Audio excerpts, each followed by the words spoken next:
Бұл видеода сіз Кеңес одағын тік тұрғызған жан түршігерлік оқиғаға себепкер мектеп ұстазы туралы айтатын боламыз. Неге ол пионер балаларды өлтірді?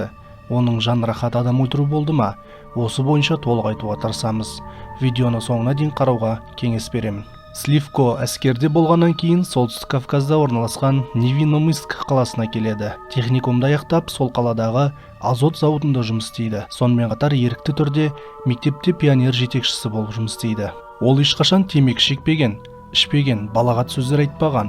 Ол барлық бос уақытын балаларға арнайды. Олармен бірге дене шынықтырумен айналысты. От жағуды, сөмкені жинап, шатыр тігуді үйретті. Олармен көп күндік саяхаттарға шықты.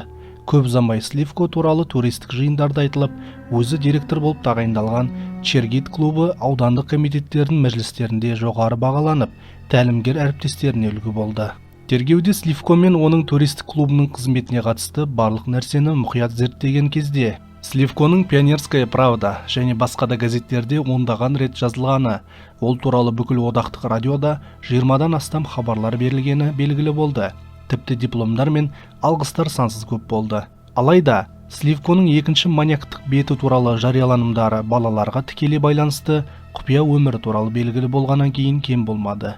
Ол 1985 жылы 13 жасар Сережа жоғалды деген күдікпен кездейсоқ ұсталады. Клуб ғимаратын тінту кезінде олар өз көздеріне өзі сенбеді. Одақ криминалистикасы да әлемде мұндай фактілерге әлі де тап болған жоқ еді. Сливко 7 жасөспірімді садистік түрде өлтірген. Ал балалардың өлімі, олардың азаптары, кейіннен денелерді бөлшектеуді Сливко камераға мұқият түсіріп, барлық материалдарды шкафта мұқият сақтаған. Сливко тұтқындалғанда 46 жаста еді. Ол екі ұлдың әкесі партия билеті бар коммунистік еңбек ері атағын алған еді. Ең қызығы, ол балалардың көпшілігін Чергит клубында жұмыс істеп жүрген кезде өлтірген. Бұл әрекетті 21 жыл бойы жасаған. Жауап алулардың бірінде өзі түсірген фильмге түсініктеме берген Сливко, мен тергеуге сенемін, бірақ мен тергеу кезінде мүмкіндігінше аз адам болғанын қалаймын. Өйткені олар бұл істе не көретінінен қорқамын деді. Сливко ісін мамандар өте терең зерттеді. Оның ішінде психиатрлар мен дәрігерлер онымен ашық сөйлесіп, маньяк істің толық ашылуына көмектесті. Сливко сараптамадан 2 рет өткізіліп, оның тұлғасы жақсы зерттелді. Қалай болғанда да ғалымдар тергеудегі адамның қылмыс жасаған кездегі психикалық жағдайын сипаттайтын көптеген медициналық терминдерді жинады. Оның мінез-құлқында вампиризм, фетишизм, некрофилия және садизм бар болып шықты. Психиатрлар пироманияны да атап өтті. Осының барлығы Сливко түсірген фильмдерде көрініс тапқан еді. Сливко әдетте балалардың аяқ киімімен ерекше қарым-қатынаста болды. Мұқият тазартылған және жылтыр еді. Оның айтуынша, бұл 1961 жылы басынан өткерген күйзеліске байланысты екен.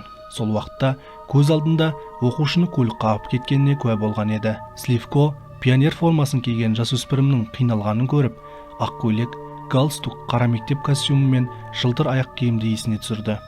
Бірақ пионердің өлімі болашақ маньяк психологиясының қалыптасуының шарықтау шегі болатын. Кейіннен ол осы көріністің егжей-тегжейлерін жаңғыртып, оқшауланған орман алқаптарында өзі ойлап тапқан сценарийлерді жасады. Ол әрқашан әйелдерден аулақ жүретін, тіпті өз әйелімен болса да, ол сирек жақын қарым-қатынаста болды. Ал соңғы 10 жылда ол әдетте үйде бөлек бөлмеде ұйықтаған. Бала кезінде Сливко аурушаң және әлсіз болды. Ұйқысыздықтан тәбетінің болмауынан зардап шекті. Сыртқы келбетінен ебедейсіздігінен ұялды. Құрдастарымен шулы ойындардан және спорттық жаттығулардан аулақ болды. Мектеп оқушысы кезінде қоян өсіруге әуес болып, оларды өзі ықыласымен өлтіріп соятын болған. Туыстардың айтуынша, жиі қанды көргенде Сливко бозарып, есінен танып қалатын болған. Бұл жерде ол Чикатило өміріне өте ұқсайды. Сливко 16 жасқа дейінгі ұлдарға деген сүйіспеншілікті сезінді. Ол өзінің сүйіктілерін ұқыптылықпен қамқорлық жасады. Ол бәріне жақсы көзқарас табуды білді. Ол оқушыларға эксперимент жасау үшін фильмге түсіруге қызықтыратын. Содан кейін Сливко оларды өлтіру үшін сценарий нобайын жасап, оны болашақ құрбандарға оқуға беретін. Әрине, құрбан өлім туралы білмейтін. Сюжет бірдей болды. Пионер түрлі сынақтарға, соның ішінде азаптауларға ұшырайды. Маньяк түсіру қажеттілігін анық түсіндіреді. Ол материал жинап және адам мүмкіндіктерінің шегі туралы кітап жазамын деп арбайды. Кейбір жағдайларда Сливко егер біреу есінен танып қалса, алғашқы көмек көрсетуді білуі керек екенін айтады. Оның тәжірибелері өлімге келетін және өлтірмейтін болып екіге бөлінді. Бұл туралы тек Сливко ғана білетін. Балалар қуаныштан, Толи ағаймен бірге орманға барса қайтып оралмайтынын түсінбеді. Ол алдын ала таза, жақсы үтіктелген мектеп формасын, ақ көйлек, қызыл галстук және әрине жылтыратылған аяқ киімді дайындайды. Бала кездесуге 10-12 сағат қалғанша ештеңе жемеуге уәде береді. Эксперимент кезінде жүрек айну немесе құсу болмайды, ал сынақ алдында ғана жасөспірім қалпына келу керек еді. Маньяк жәбірленушілерді түрлі жолдармен бейсаналық күйге келтіреді. Кейбіреулердің беттеріне противогаз кигізіп, дем алуға мәжбүрлейді. Басқалары ауаның өтуіне кедергі келтіріп, басына полиэтилен пакетін тартады. Бірақ көбінесе ол резеңке шлангтан жасалған ілмекті пайдаланды. Егер Сливко өлімге әкелетін эксперимент жүргізсе, онда ол 10-15 минуттан кейін жәбірленушіні циклден алып тастайды. Әрине, тәжірибенің тазалығын бұзбау үшін ол ұлдарының аяқ-қолын мықтап байлайды. Сливконың садизм мен некрофилдігі оның мәйіттерді жасыру мақсатынсыз бөлшектеуінен көрінді. Басты, қолды, аяқты денені бел деңгейінде кесіп, ішкі ағзаларын алып тастап, кеуде қуысын, жыныс мүсесін, беттің жұмсақ тіндерін кесіп тастайды. Сливко өлтірілген ұлдардың денелерін аяқтарынан іліп, камераның алдына қойып, киімдерін ауыстырады. Кесілген аяқтары мен қолдарынан төсеніште әртүрлі фигуралар жасайды. Ол өлтіруден үлкен ләззат алады. Сливконың психикалық разряды және жыныстық қанағаттануы жасөспірімдердің азаптау және өлім көріністеріне тікелей байланысты болды. Ол 7 кісіні өлтірді, бірақ садист әшкереленбегенде олардың саны бірнеше есе өсер еді. Сливко Сережа жоғалып кеткеннен кейін ұсталды. Баланың ата-анасының мәлімдемесінен кейін полиция оның құрдастарынан сұхбат алады. Олар мектеп оқушысының жоғалу қарсаңында Сливкомен алдағы фильм түсірілімі туралы айтқанын есіне алады. Балалар оны тұншықтырып өлтіру және басқа да азаптаулар туралы фильмдер түсіретін оғаш адам ретінде сипаттайды.